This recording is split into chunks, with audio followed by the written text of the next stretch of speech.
Hello everyone, मैं ममतेश गुप्ता। आज देखेंगे 8th क्लास एनसीईआरटी चैप्टर 3 और ये न्यू एनसीईआरटी के अकॉर्डिंग है।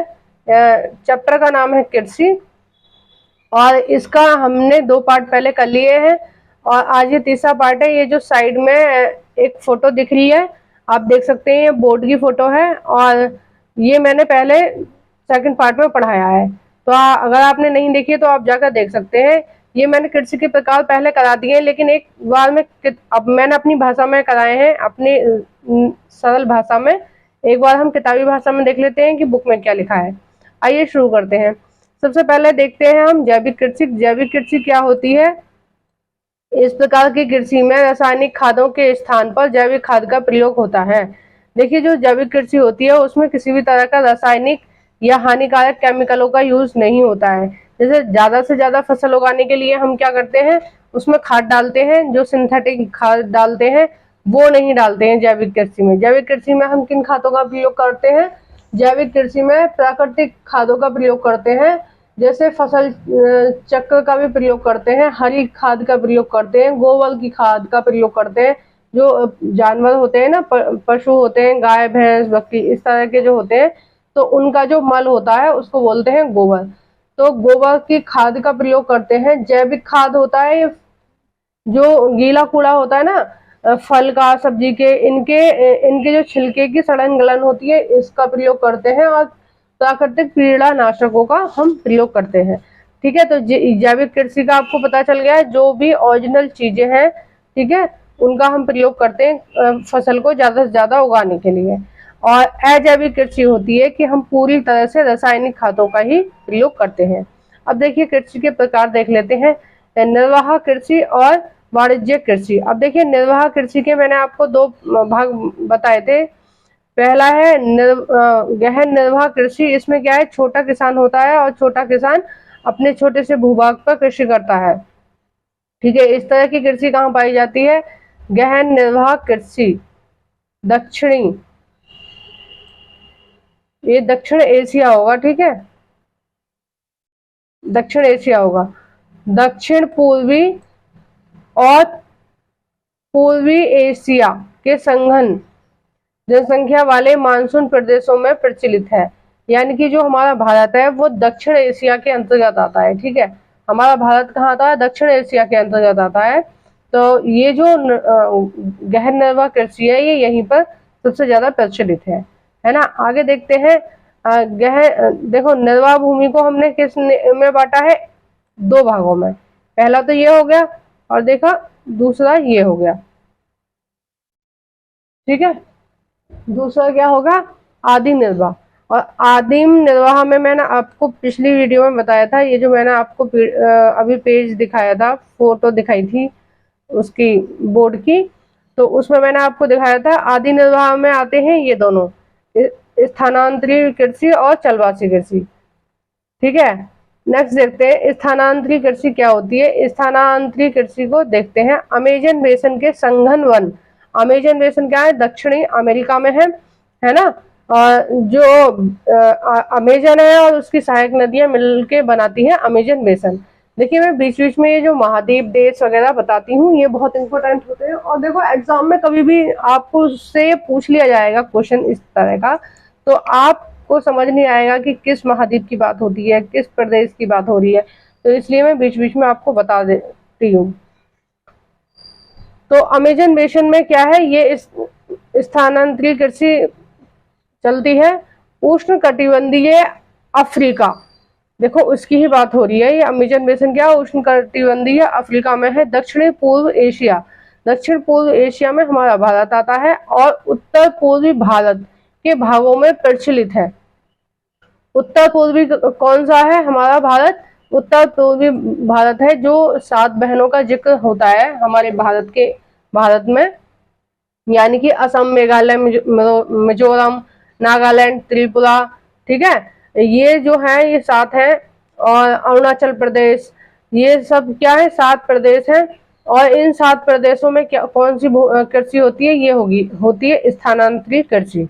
ठीक है, अब देखो, ये भारी वर्षा और वनस्पति के तीव्र पुनर्जनन वाले क्षेत्र हैं। वृक्षों को काटकर और जलाकर भूखंड को साफ किया जाता है, तब राख को मृदा में मिलाया जाता है। ठीक है, मैंने यही बताया था ना आपको पिछली वीडियो में। तथा मक्का, रतालू, आलू और कसावा जैसी फसलों को उगाया जाता है। ठीक है, फसलों के नाम आप अच्छी तरह से याद रख लेना, क्योंकि ये जो स्थानांतरित कृषि है ये हमारे भारत में भी होती है ना। तो कभी भी आपसे पूछा जा सकता है कि ये जो फसल मतलब स्थानांतरित कृषि में कौन कौन सी फसलें उगाई जाती हैं। भूमि की उर्वरकता की समाप्ति के बाद वह भूमि छोड़ दी जाती है और कृषक यानी कि जो किसान होते हैं वो नए भूखंड पर चले जाते हैं। यानी कि उन्होंने 2-3 साल एक जगह कृषि करी, उस पर फसल ले ली, और जब उनको लगा कि हाँ इसकी उर्वरकता खत्म हो गई है, तो वो उस कृषि को छोड़ के दूसरे स्थान पर चले जाते हैं। फिर उसी तरह से जंगल को साफ करते हैं, उस राख को क्या है उस मिट्टी में मिला देते हैं और दोबारा से कृषि करते हैं। ठीक है, स्थानांतरित कृषि को क्या बोलते हैं? कर्तन एवं दहन कृषि के रूप से जाना जाता है। अब देखिए अलग अलग नाम है, ये मैंने आपको पिछली वीडियो में करा दिए, मैं दोबारा नहीं कराऊंगी, आप देख लेना वहां से। चलवासी पशुचरण, सहारा के अर्ध शुष्क। सहारा कहाँ पर है? अफ्रीका, उत्तरी अफ्रीका में है। एक मिनट में आपको मैप लेके आती हूँ, मैं मैप में दिखाती रहूंगी ना, तो आपको पता रहेगा कि कौन सी चीजें कहाँ है। एक सेकंड मुझे दीजिए। हाँ, मिल गया मैप। देखिए ये रहा हमारा मैप, और हम अब इसमें देखते रहेंगे। देखो सहारा जो है, सहारा का किधर है? सहारा इधर है। ठीक है, ये अफ्रीका महाद्वीप है। अफ्रीका महाद्वीप के उत्तर में क्या है? सहारा मरुस्थल। ठीक है, आइए नेक्स्ट देखते हैं।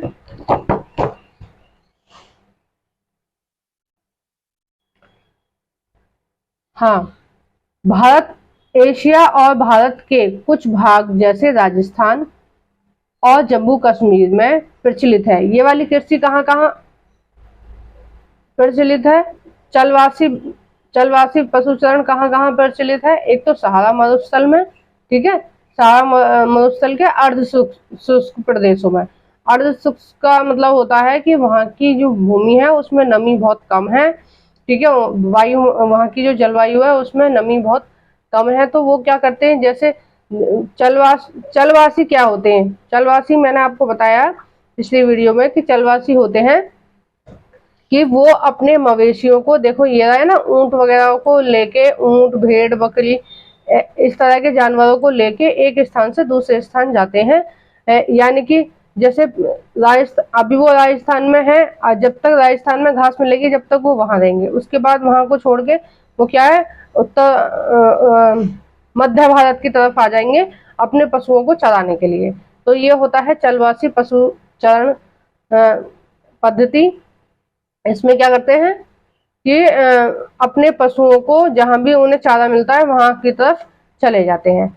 अब देखिए इस प्रकार की कृषि में पशु चारक अपने पशुओं के साथ चारा और पानी के लिए एक स्थान से दूसरे स्थान पर निश्चित मार्ग घूमते हैं। ठीक है, इस प्रकार की गतिविधियां जलवायविक बाधाओं और भूभाग की प्रतिक्रिया स्वरूप उत्पन्न होती हैं। ठीक है, जहां मतलब उन्हें अपने पशुओं को चराने के लिए जगह मिलेगी, उनको पिलाने के लिए पानी मिलेगा, वो वहां पर चले जाते हैं।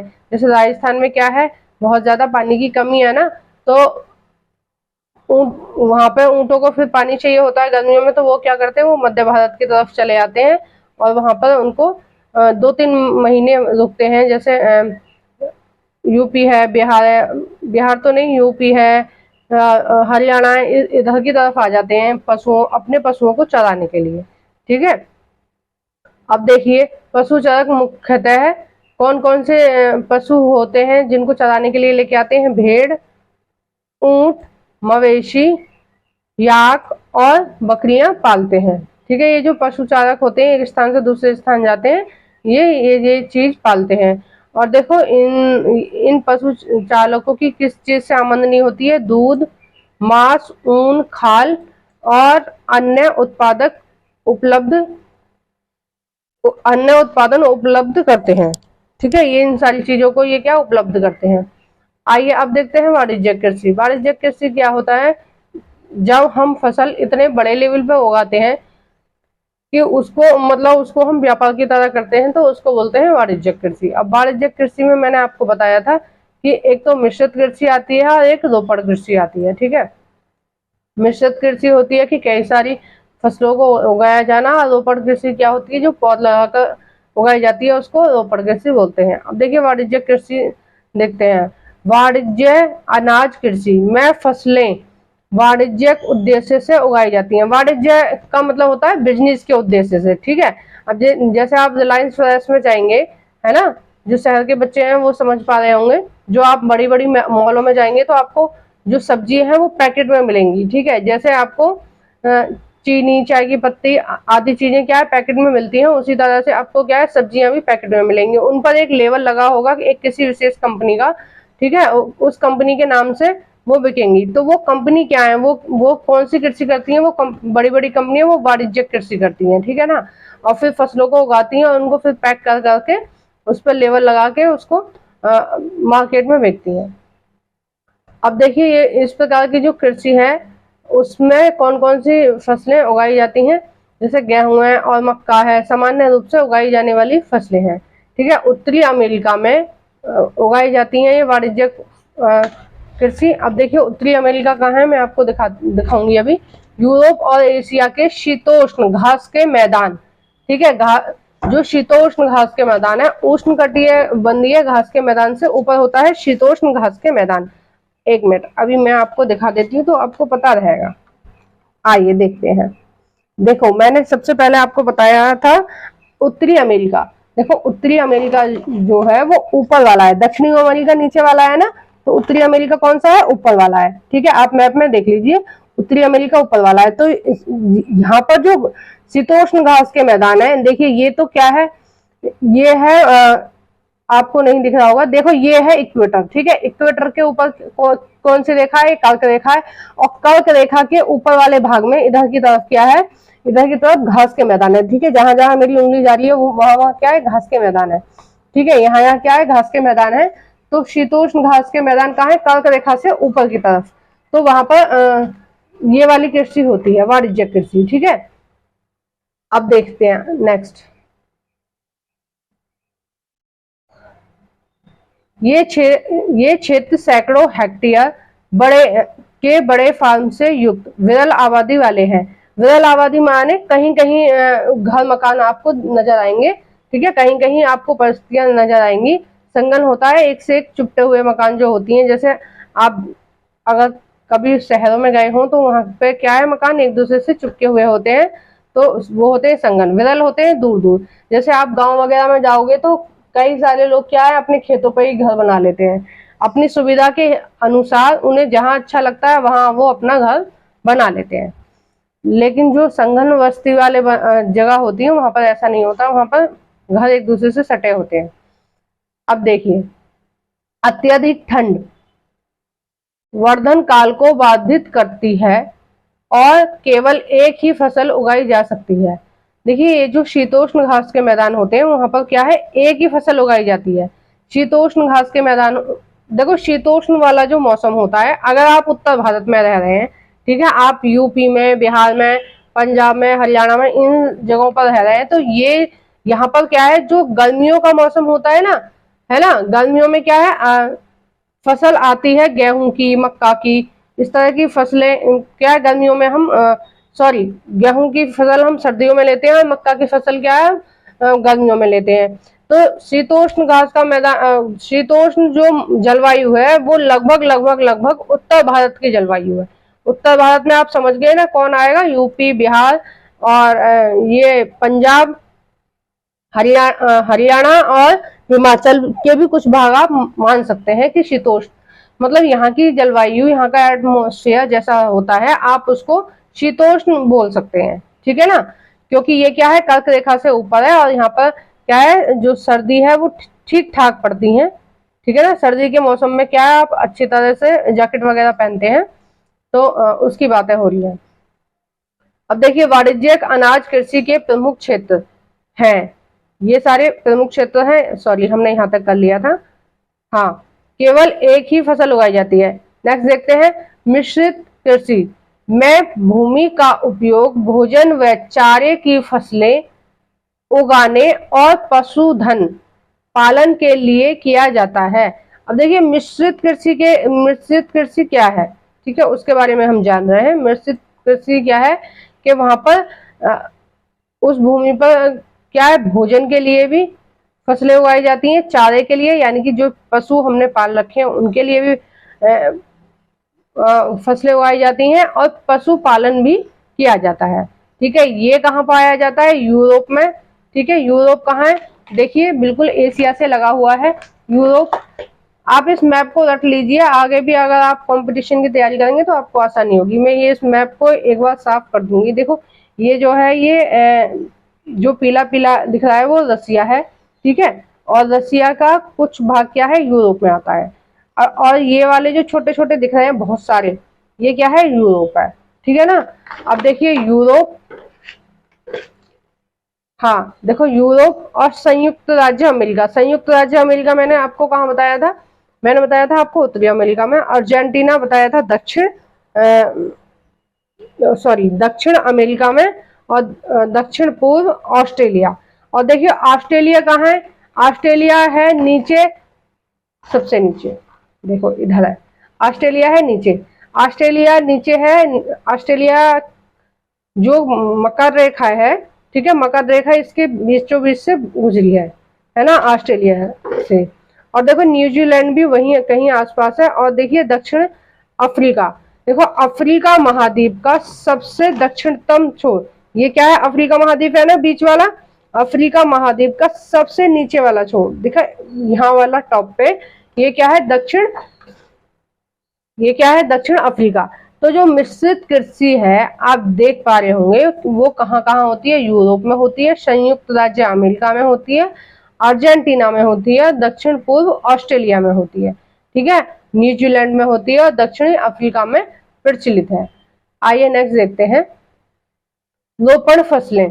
देखिए जो रोपण फसलें हैं आप इनको बहुत अच्छे से करेंगे, बहुत ही ध्यान से करेंगे, लगभग सभी एग्जाम में पूछा जाता है। और जो छोटे बच्चे हैं देख रहे हैं मेरी वीडियो को, 8th क्लास के बच्चे देख रहे हैं, वो भी ध्यान से देख लीजिए इसको, रोपण कृषि को, क्योंकि ये आपके आने वाली कई क्लासेस में पूछा जाएगा। ठीक है, ये 11th 12th तक कई बार आता है सिलेबस में, तो आप इसको अच्छे से जान लीजिए।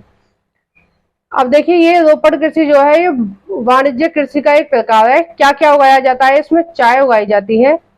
देखो रोपण कृषि का मतलब है किसी भी चीज की हम पौध लगा रहे हैं, उसको हम क्या बोलेंगे, रोपण कृषि। अब देखो इसके अंतर्गत कौन कौन से आते हैं, कहवा, काजू, रबड़, केला और कपास। देखो पौध लगाने से मतलब होती है कि पहले कहीं किसी जगह पर इसको पौधे को उगा लिया जाता है।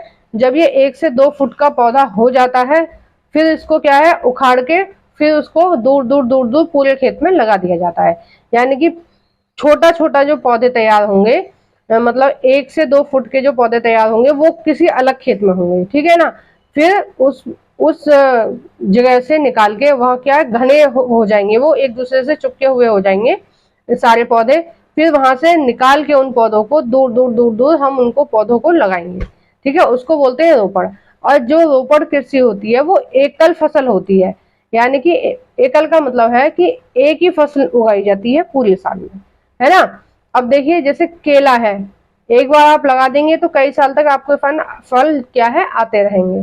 तो इस तरह की जो फसलें हैं ये क्या है, एकल फसलें हैं, यानी कि पूरे वर्ष में एक ही फसल उगाई जाती है उस भूमि पर। इनमें बृहद पैमाने पर श्रम और पूंजी की आवश्यकता होती है। ठीक है, देखो पूंजी की बहुत ज्यादा आवश्यकता होती है और किसकी आवश्यकता होती है, श्रम की। उत्पादन का प्रसंस्करण खेत पर ही या निकट के कारखानों में किया जाता है। प्रसंस्करण का मतलब होता है जब फसल आती है, फसल की कटाई जो होती है उसको बोलेंगे, ठीक है ना। तो वो कहाँ होता है, खेत पर या निकट के कारखानों में हो जाता है। इस प्रकार कृषि में परिवहन जाल के विकास की अनिवार्यता होती है। अब देखिए ये जो जो कृषि है, ये जो काजू उगाएंगे, रबड़ उगाएंगे, केला उगाएंगे, कपास उगाएंगे, ये तो हम बाहर बेचने के उद्देश्य से उगा रहे हैं। ये इतने सारी चीजों को जो किसान है वो खुद तो कंज्यूम नहीं कर सकता, खुद तो उनको प्रयोग में नहीं ले सकता, तो वो क्या करेगा, उनको बाहर बेचेगा। और बाहर बेचने के लिए क्या है, परिवहन जाल, यानी कि यातायात की सुविधा उसके पास अच्छी होनी चाहिए, ताकि वो अनिवार्य रूप से होनी चाहिए, अच्छी सुविधा होनी चाहिए, तभी तो वो अपनी जो फसल है वो बाहर बेच पाएगा। रोपड़ कृषि के मुख्य क्षेत्र विश्व के उष्ण कटिबंधीय प्रदेशों में पाए जाते हैं। ठीक है, जो रोपड़ कृषि है वो कहाँ पाए जाते हैं, उष्ण कटिबंधीय प्रदेश में। और उष्ण कटिबंधीय प्रदेश कहाँ पाए जाते हैं, मैं आपको बता दूं, पहले आप उष्ण कटिबंधीय प्रदेश देख लीजिए मैप में। अगली वीडियो में मैं ये मैप बिल्कुल साफ करके लाऊंगी। ठीक है, आज मैंने बिल्कुल भी ध्यान नहीं दिया और गंदा मैप ही मैं आपको दिखा रही हूँ। तो देखिए, ये जो ब्लैक ब्लैक दिख रही है ना, ये वाली ब्लैक लाइन, ये क्या है, ये है इक्वेटर। ये कौन सी लाइन है, ये है इक्वेटर। और इक्वेटर के आसपास का जो इलाका होता है, कर्क रेखा और मकर रेखा। कर्क रेखा मैंने आपको बताई ऊपर में, कर्क रेखा कहाँ बताई मैंने, ऊपर की साइड, और मकर रेखा 23.5 डिग्री नीचे की साइड। तो दोनों 23.5 डिग्री है, यानी कि लगभग लगभग इतना पोर्शन जो है आपका कर्क मकर रेखा के बीच की है ना। तो यहाँ क्या होता है, उष्ण कटिबंधीय घास का मैदान पाए जाते हैं, या उष्ण कटिबंधीय जलवायु यहाँ पर क्या है, पाई जाती है। और ये कहाँ कहाँ है, अभी एक मिनट बताती हूँ मैं। वहां पर ही क्या है, रोपड़ की कृषि उगाई जाती है। रोपड़ की कृषि के लिए बहुत ज्यादा पानी की आवश्यकता होती है ना। तो उन्हें क्या है, थोड़े थोड़े टाइम में पानी की आवश्यकता होती है। तो ये उष्ण कटिबंधीय क्षेत्र में इसलिए ज्यादा उगाई जाती है, क्योंकि जो उष्ण कटिबंधीय क्षेत्र होता है वहां पर सूर्य की किरणें सीधी पड़ती हैं। जब सूर्य की किरणें सीधी आएंगी तो क्या है, जल वाष्प होगा, यानी कि जो समुद्र का पानी है उसके वो आर्द्रता के रूप में वायुमंडल में होगा। तो इस प्रकार की जो फसलें जिनको ज्यादा पानी की आवश्यकता है वो आसानी से वहां पर उगाई जा सकती हैं। ठीक है, जो श्रीलंका है ये भी क्या है, उष्ण कटिबंधीय क्षेत्र में आता है। हमारे दक्षिण भारत भी क्या है, उष्ण कटिबंधीय क्षेत्र में आता है। ब्राजील तो पूरा की पूरा ही उष्ण कटिबंधीय क्षेत्र में आता है। ये सब क्या है, भूमध्य रेखा के आसपास वाले प्रदेश हैं। ठीक है, भूमध्य रेखा के आसपास वाले प्रदेशों को क्या बोलेंगे, उष्ण कटिबंधीय। और उष्ण कटिबंधीय से ऊपर की तरफ क्या आएगा, शीतोष्ण कटिबंध। अब देखिए, मुख्य फसलें के बारे में जान लेते हैं। बढ़ती हुई जनसंख्या की आवश्यकताओं को पूरा करने के लिए विविध प्रकार की फसलें उगाई जाती हैं। फसलें कृषि आधारित उद्योगों के लिए भी कच्चे माल की आपूर्ति करती हैं। ठीक है, कुछ उद्योग ऐसे होते हैं कि जिनके लिए जो फसलें हैं वो कच्चे माल का काम करती हैं।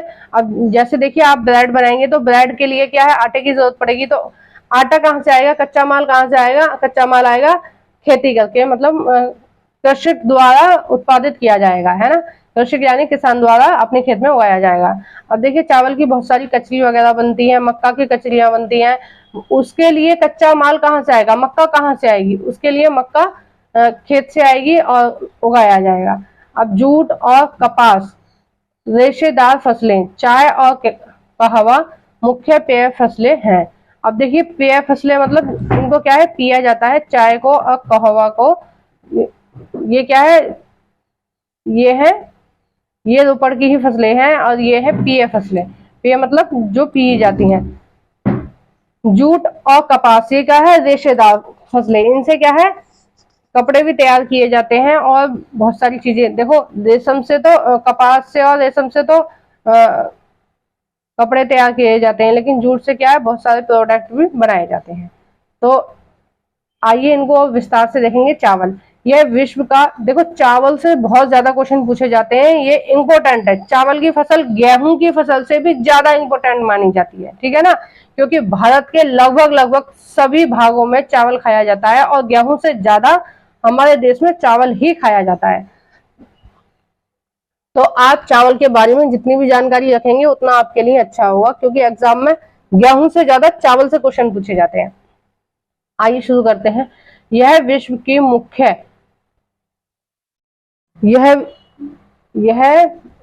मुख्य फसल है। यह उष्ण कटिबंधीय और उपोष्ण कटिबंधीय प्रदेश का मुख्य आहार है। चावल के लिए उच्च तापमान यानी कि जो हमारे यहाँ गर्मियों में होता है, है ना, 40 के लगभग जो तापमान होता है। उच्च तापमान अधिक आर्द्रता, आर्द्रता मैंने आपको बताया कहाँ मिलेगी, अधिक आर्द्रता वहां मिलेगी जहां पर सूर्य की किरणें सीधी पड़ेंगी पृथ्वी पर, तो क्या होगा, जो जल है वो वाष्प के रूप में ऊपर उठेगा, ठीक है ना। आप पानी गर्म करेंगे गैस पर रख के तो भाप उठती है ना, उसी वाली भाप की बात हो रही है। एवं वर्षा की आवश्यकता अधिक होती है, ठीक है। तो वर्षा भी कहाँ होगी, उष्ण कटिबंधीय प्रदेशों में होगी जहां भाप ऊपर उठेगी पानी की। जहां आर्द्रता वायुमंडल में ज्यादा होगी, वर्षा वहीं तो होगी। जब वायुमंडल आर्द्रता को या जल वाष्प को अपने में संभाल नहीं पाता है, यानी कि संभाल नहीं पाता है, एक कैपेसिटी होती है ना उसकी संभालने की, आर्द्रता को जब वो नहीं संभाल पाता है तो क्या होता है, वर्षा के रूप में पानी नीचे आ जाता है।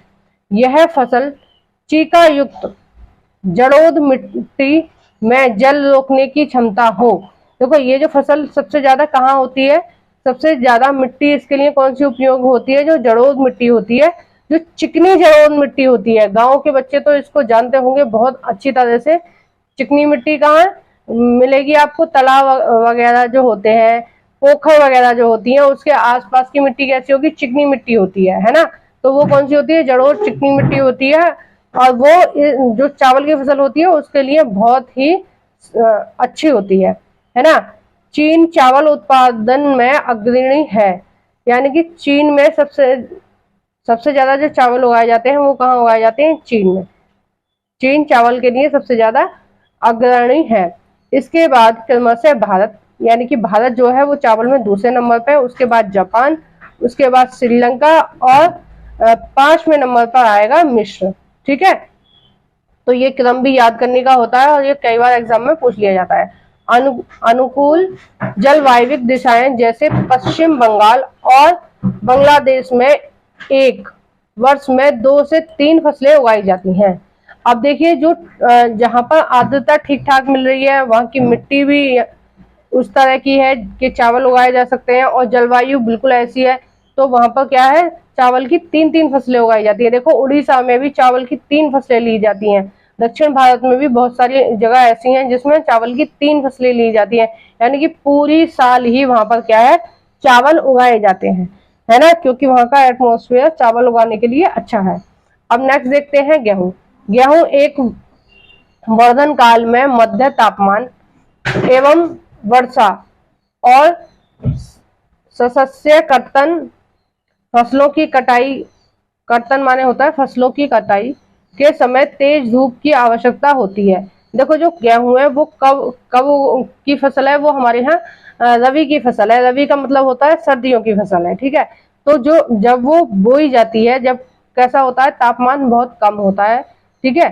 तो फिर उसको क्या, जब वो फसल तैयार होती है उसको सुखाने के लिए कैसी तेज धूप की आवश्यकता होती है, यानी कि जो अप्रैल का लगभग समय है, मध्य फरवरी और अप्रैल का जो समय है, ठीक है, 15 फरवरी के आसपास और अप्रैल का जो समय है वो उस समय क्या है, गेहूं की कटाई का समय होता है। और क्योंकि फसल को सुखाना होता है तो इसलिए तेज धूप की आवश्यकता होती है। इसका विकास अपवाहित दोमट मिट्टी में सर्वोत्तम ढंग से होता है। देखो सुअपवाहित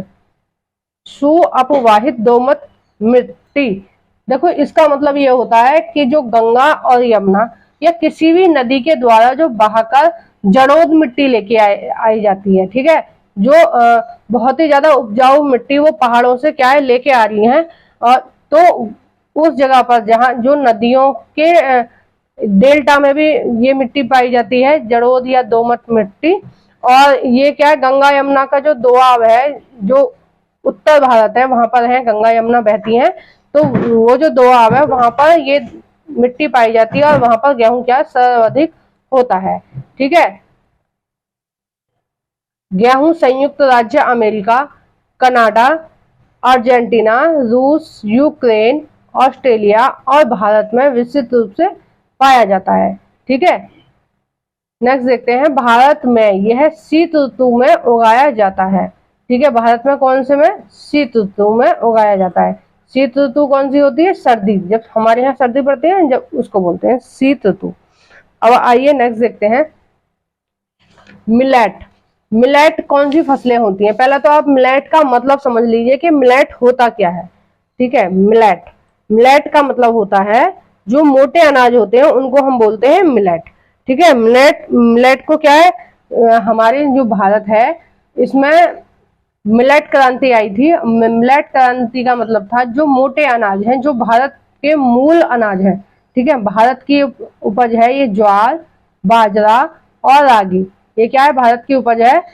तो ये इस प्रकार के जो मोटे अनाज हैं इनको, इनकी जो फसलें हैं वो ज्यादा से ज्यादा अच्छी किस्म की तैयार की जा सके, उसके लिए क्या है, मिलेट क्रांति चलाई गई थी। आइए विस्तार से देखते हैं। ये मोटे अनाज के रूप में भी जाना जाती है और कम उपजाऊ और बलुआ मृदा में उगाई जाती है। ठीक है, मतलब इस फसल को उगाने के लिए ज्यादा उपजाऊ मिट्टी की जरूरत नहीं है, जबकि गेहूं को उगाने के लिए ज्यादा उपजाऊ मिट्टी की जरूरत है। ये क्या है, बलुआ मिट्टी में भी उगाई जा सकती है। ठीक है, ये ऐसी फसल है जिसे कम बारिश और उच्च से मध्य तापमान तथा पर्याप्त सूर्य प्रकाश की आवश्यकता होती है। ठीक है, क्योंकि ये क्या है, गर्मियों की फसल होती है। ये बाजरा, ज्वार, रागी, ये क्या है, भारत में गर्मियों की फसल होती है, में उगाई जाती है। नाइजीरिया, चीन और नाइजर इसके अन्य उत्पादक देश हैं। अब देखिए ये आइकन में दे रखा है, मक्का को क्या है, कॉर्न के नाम से भी जाना जाता है। विश्व में इसकी विभिन्न रंग बिरंगी प्रजातियां हैं। देखो कितनी सारी प्रजातियां हैं, देखो सफेद है मक्का, पीली है, एक ऑरेंज कलर की भी मक्का आती है, एक क्या है, काले कलर की भी मक्का आती है, और एक ब्राउन सी मक्का आती है, और कुछ मक्का ऐसी होती हैं जिनमें पीले भी हैं और काले दाने भी हैं। ठीक है, तो मक्का कितनी कई प्रकार की होती हैं। और जो बहुत कम लोग इस बात को जानते होंगे कि गेहूं भी कई प्रकार के होते हैं। एक तो बिल्कुल सफेद रोटी आती है, एक थोड़ी ब्राउन सी रोटी आती है, और एक पूरी तरह से काला होता है। कैसा होता है, पूरी तरह से काला होता है, काली काली रोटी आएंगी उसकी। तो काला काला जो गेहूं होता है उसको हम सबसे अच्छा गेहूं मानते हैं। नेक्स्ट देखते हैं मक्का के बारे में। इसके लिए मध्यम तापमान, माध्यम तापमान से मतलब है कि ये जो है ये खरीफ की फसल है। वर्षा और अधिक धूप की आवश्यकता होती है, यानी कि इसको वर्षा की आवश्यकता होती है और धूप की आवश्यकता होती है। तो ये फसल कब उगाई जाती है, लगभग मई, जून, जुलाई के लगभग इस फसल को मतलब इस फसल का टाइम है। इसे सुप्रवाहित उपजाऊ मृदा की आवश्यकता होती है, यानी कि जड़ोद मिट्टी की आवश्यकता होती है। और जड़ोद मिट्टी कहाँ मिलेगी, जहाँ नदियां पहाड़ों से मिट्टी को लेके आई हैं, वो वाले स्थान पे मिलेगी।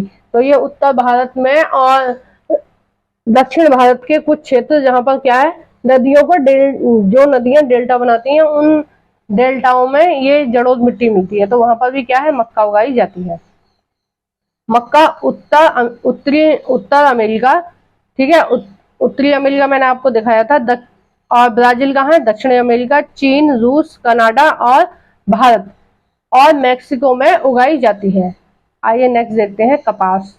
कपास के बारे में, इसकी वृद्धि के लिए उच्च तापमान, हल्की वर्षा, तापमान कैसा होना चाहिए, उच्च, यानी कि गर्मियां।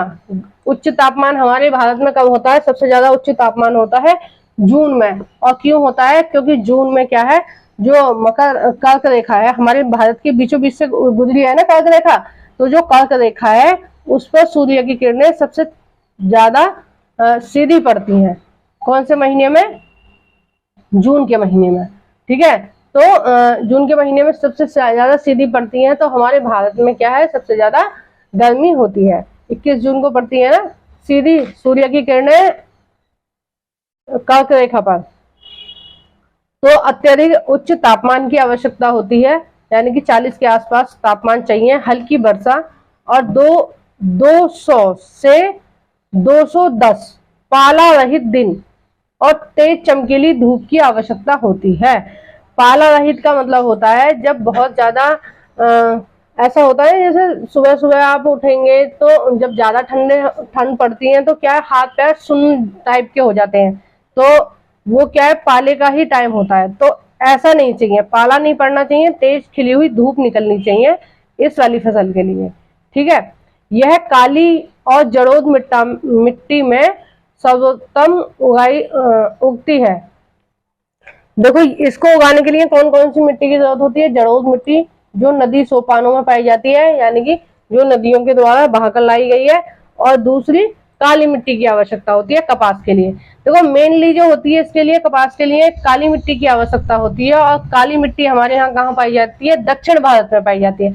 दक्षिण भारत का मतलब है आप मान लीजिए मध्य प्रदेश से नीचे नीचे की तरफ। ठीक है, मध्य प्रदेश से नीचे नीचे की तरफ क्या मानेंगे आप? एक मिनट, आप मध्य प्रदेश से नीचे नीचे की तरफ मानेंगे दक्षिण भारत। और जो दक्षिण भारत जो बना है वो क्या बना है? बेसाल से, यानी कि पहले यहाँ कभी क्या हुआ होगा?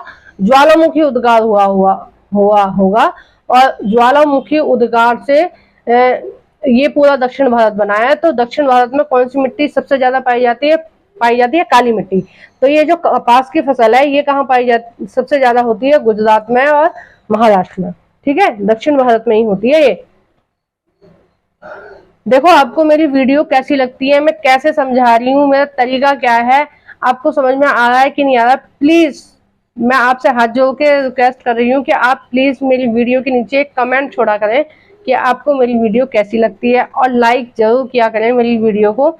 मैं बहुत मेहनत से आपको पढ़ाने की कोशिश कर रही हूँ। मेरा पूरा फोकस होता है कि आपको मैं ज्यादा से ज्यादा मटेरियल कम से कम टाइम में दे पाऊँ, और मैं बहुत कोशिश करती हूँ आपको अच्छे से अच्छा देने की। और भी जो भी कमियां आ रही हैं मेरी वीडियोस में, मैं और भी उनको सुधार के अच्छा करने की कोशिश करूंगी। तो आपसे प्लीज हाथ जोड़ के रिक्वेस्ट है मेरी कि आप मेरी वीडियो को लाइक करो, और नीचे एक कमेंट जरूर बताया करो कि मेरी वीडियो में क्या कमी है, क्या आपको अच्छा लगा है, ये सारी चीजें। ठीक है, आइए नेक्स्ट देखते हैं। चीन, संयुक्त राज्य अमेरिका, भारत, पाकिस्तान, ब्राजील और मिस्र कपास के अग्रणी उत्पादक हैं। देखो सबसे ज्यादा जो कपास है वो चीन में, संयुक्त राज्य अमेरिका में, भारत में, पाकिस्तान में, ब्राजील में, इन सारे देशों में पाई जाती है। यह सूती वस्त्र उद्योग के लिए एक महत्वपूर्ण कच्चा माल है। यानी कि सूती वस्त्र का जो उत्पादन है वो कैसे होता है? उसके लिए हमें कपास की जरूरत होती है। देखो ये जो है ये कपास के पौधे, कपास के फूल दिखाए गए हैं। ठीक है, तो उससे क्या है? हम सूती वस्त्र बनाते हैं। नेक्स्ट देखते हैं पटसन। देखो पटसन क्या होता है? ये इसको हम क्या है? सुनहरा रेशा भी बोलते हैं। ये वाला जो क्वेश्चन है ये बहुत ज्यादा एग्जाम में पूछा गया है कि बेटा थोड़ी देर जाके आप टीवी देख लो, मैं भी आ रही हूँ। चलो देखिए पटसन के बारे में हम देख रहे थे। इसको क्या बोलते हैं? हम सुनहरा रेशा बोलते हैं। और सुनहरा, इससे बहुत ज्यादा क्वेश्चन पूछे जाते हैं। सुनहरा रेशा किसको बोलते हैं? ठीक है, सुनहरा या सोने का रेशा क्या है? तो इसको क्या बोलेंगे हम? पटसन है। ठीक है, यह जलोढ़ मिट्टी में अच्छे ढंग से विकसित होता है, और इससे उच्च तापमान, भारी वर्षा और आर्द्रता जलवायु की आवश्यकता होती है। यह फसल उष्णकटिबंधीय क्षेत्रों में उगाई जाती है। उष्णकटिबंधीय मैंने आपको बताया ना, इक्वेटर के आसपास यानी कि भूमध्य रेखा के आसपास जो प्रदेश होते हैं उनमें पाई जाती है। यह फसल उष्णकटिबंधीय क्षेत्रों में पाई जाती है। भारत और बांग्लादेश पटसन के लिए अग्रणी उत्पादक हैं। देखिए जो भारत है और बांग्लादेश है, ठीक है, बांग्लादेश का है, भारत से ही तो अलग हुआ है ना पहले। देखिए एक मिनट में आपको मैप में भी दिखा देती हूँ। ये तो छोटा पड़ेगा, ये बड़े वाले में दिखाती हूँ। कहाँ गया? इसमें नहीं है, आप छोटे में ही समझिए। एक मिनट। देखिए ये भारत है, ठीक है, ये भारत है, और बांग्लादेश कहाँ है? देखिए ये जो येलो येलो सा दिख रहा होगा ना आपको, बहुत छोटा सा येलो सा, एक मिनट में पास में दिखाती हूँ आपको। हाँ देखिए ये भारत है, मैंने भारत को ब्लैक कर रखा है, और ये जो येलो येलो सा है ना छोटा सा, ये क्या है? ये है बांग्लादेश, ठीक है, और ऊपर में ये नेपाल है, पीला वाला नेपाल है ये वाला, और ये वाला क्या है? बांग्लादेश है। तो ये जो बांग्लादेश है, इस इसमें बांग्लादेश से ही लगा हुआ क्या है, पश्चिम बंगाल है जो भारत में है। ठीक है, तो इन दोनों में क्या है, सबसे ज्यादा जूट की फसल होती है, पटसन भी बोलते हैं जूट को। तो इनमें क्या है, सबसे ज्यादा जूट की फसल होती है। और इसके लिए क्या, किस किस चीज की आवश्यकता होती है, आर्द्रता की। तो देखो ये समुद्र के किनारे हैं तो आर्द्रता ठीक ठाक रहेगी यहाँ पर, है ना। समुद्र के किनारे मतलब समुद्र से भाप उठेगी तो कहाँ, इन्हीं प्रदेशों में तो जाएगी। और इसके लिए अच्छी मिट्टी की आवश्यकता होती है, उपजाऊ मिट्टी की, जड़ोद मिट्टी की। तो जो पूरा की पूरा जो बांग्लादेश है और हमारा पश्चिम बंगाल है, ये दोनों जो हैं, देखो बंगाल का ही विभाजन हुआ तो पश्चिम बंगाल हमारी तरफ आ गया, बाकी का जो एरिया था वो पूरा बांग्लादेश बन गया। ठीक है ना, आजादी के समय पे बंटवारा हुआ था ना, तो वो वहां पर क्या है, गंगा और ब्रह्मपुत्र दोनों नदियों का क्या है, डेल्टा है। तो डेल्टा में मैंने आपको बताया कि जो जड़ोद मिट्टी है वो नदी सोपानों में पाई जाती है, डेल्टा में पाई जाती है। ठीक है, नेक्स्ट देखते हैं कॉफी। अब देखिए कॉफी, आप सब लोग कॉफी पीते होंगे, तो कॉफी के बारे में देखते हैं। कॉफी के लिए गर्म और आर्द्रता जलवायु और सुअपवाहित दोमट मिट्टी की आवश्यकता होती है। सुअपवाहित का मतलब तो पता चल गया ना आपको, जो नदियां अपने साथ जड़ोद मिट्टी लेके आती हैं। जड़ोद मिट्टी का ही एक रूप है दोमट मिट्टी। ठीक है ना, तो जो लेके आती हैं उस वाले मिट्टी की आवश्यकता होती है। इसके लिए गर्म, यानी कि जो गर्मियों का हमारा यहाँ मौसम होता है उसकी, और आर्द्रता जलवायु। आर्द्र जलवायु जो मिलती है हमारे यहाँ, वो कहाँ मिलेगी, वो मिलेगी दक्षिण भारत में, क्योंकि दक्षिण भारत में जो जलवायु है वो उष्णकटिबंधीय है, यानी कि इक्वेटर के आसपास वाली भूमि है हमारे यहाँ, है ना। क्योंकि कर्क रेखा आ रही है ना हमारे यहाँ, तो क्या है, इक्वेटर के आसपास यानी कि भूमध्य रेखा के आसपास वाला एरिया है हमारे देश में। तो वहां पर दक्षिण भारत में क्या है, सबसे ज्यादा आर्द्रता हमारे यहाँ दक्षिण भारत में ही पाई जाती है। तटीय इलाकों में पाई जाएगी ना, जो इलाके समुद्र से लगे हुए हैं तो वहां तो सबसे ज्यादा आर्द्रता पाई ही जाएगी। तो जो कॉफी है उसके लिए क्या है, गर्म चाहिए, आर्द्रता चाहिए और सुअपवाहित दोमट मृदा चाहिए, यानी कि जड़ोद मिट्टी का ये एक रूप है दोमट मृदा। तो इस प्रकार की मिट्टी चाहिए इसके लिए। तो हमारे यहाँ जो कॉफी है वो सबसे ज्यादा कर्नाटक में पाई जाती है। ठीक है, कर्नाटक में होती है।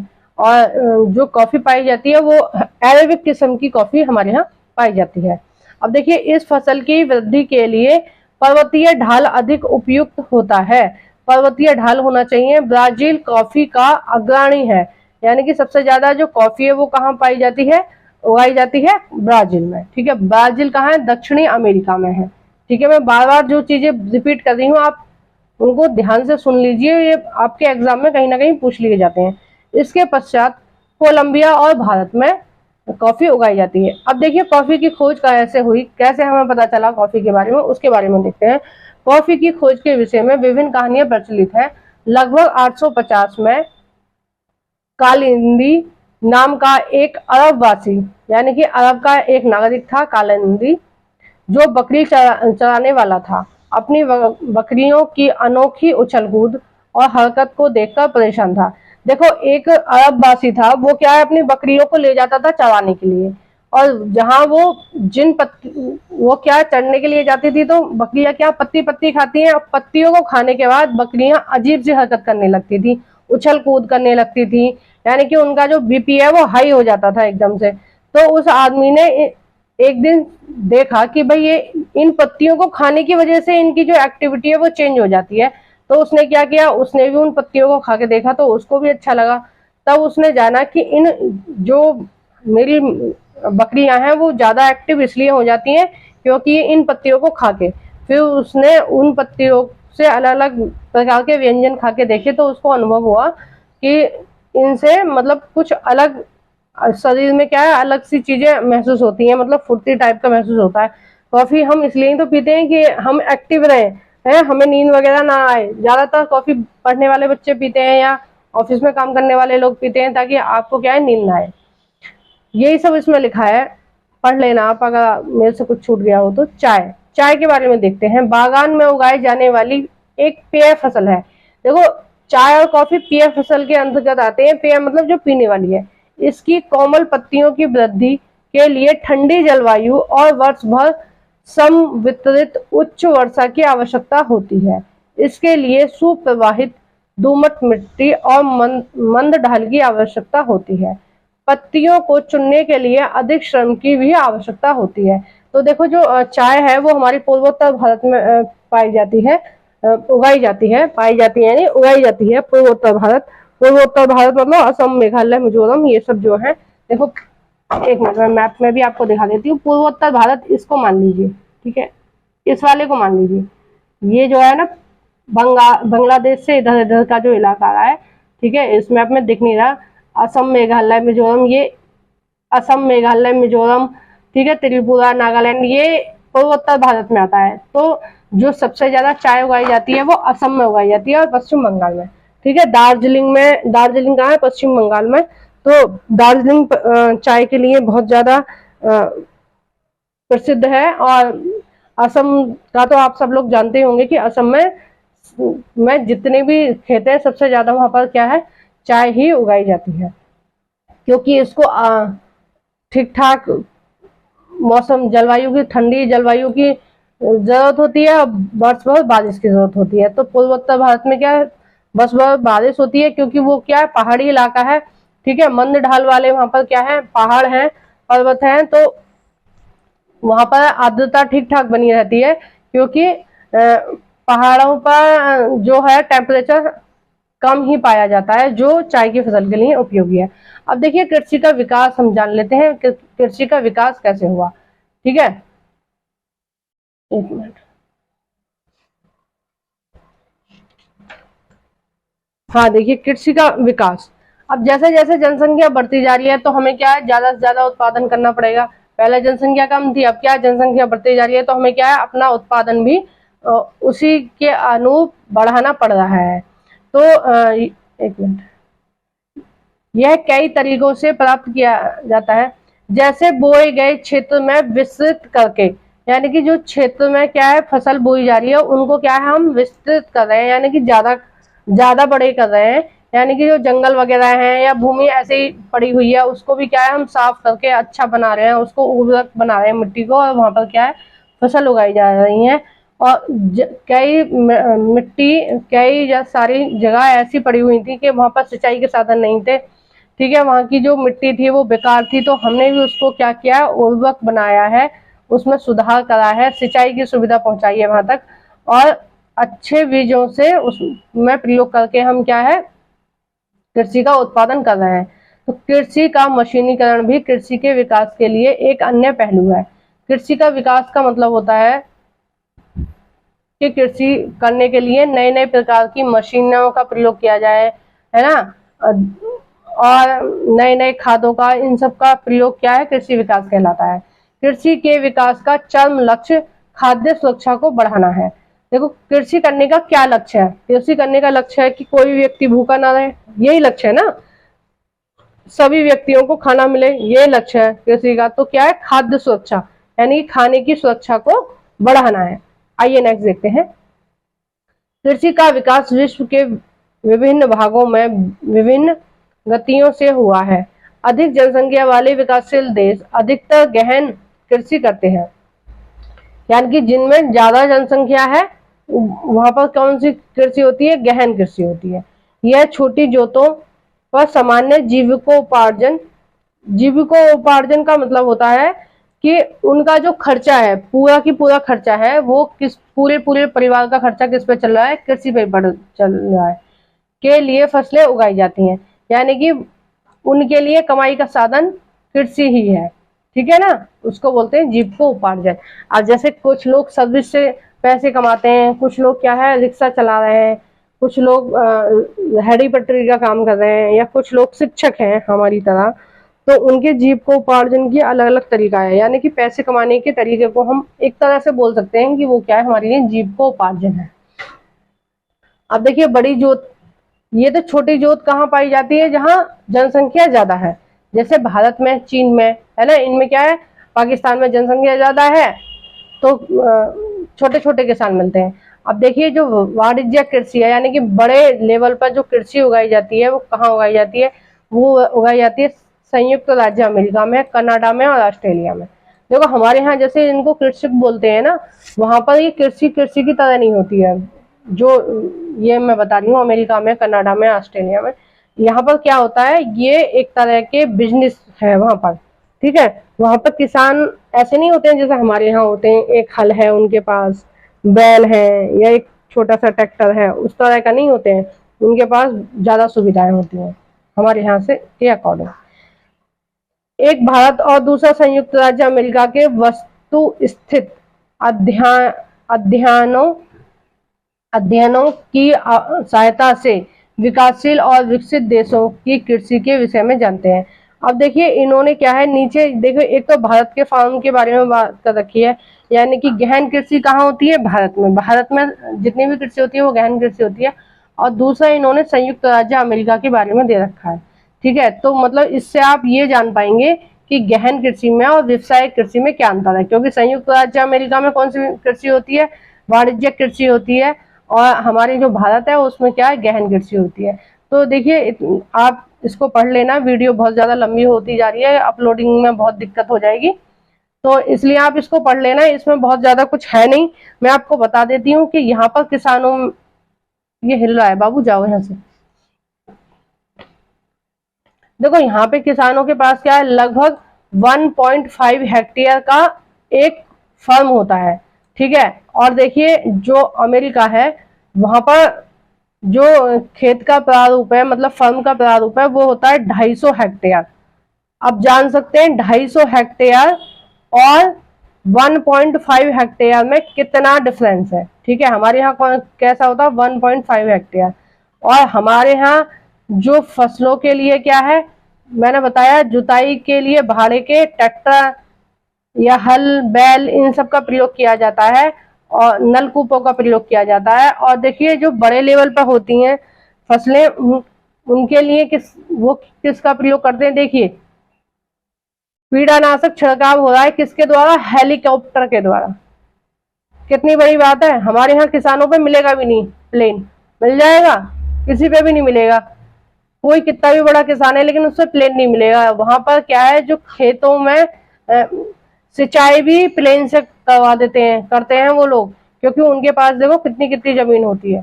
एक किसान के पास 250 हेक्टेयर, 300 हेक्टेयर, इतनी बड़ी, इतनी सारी जमीन होती है।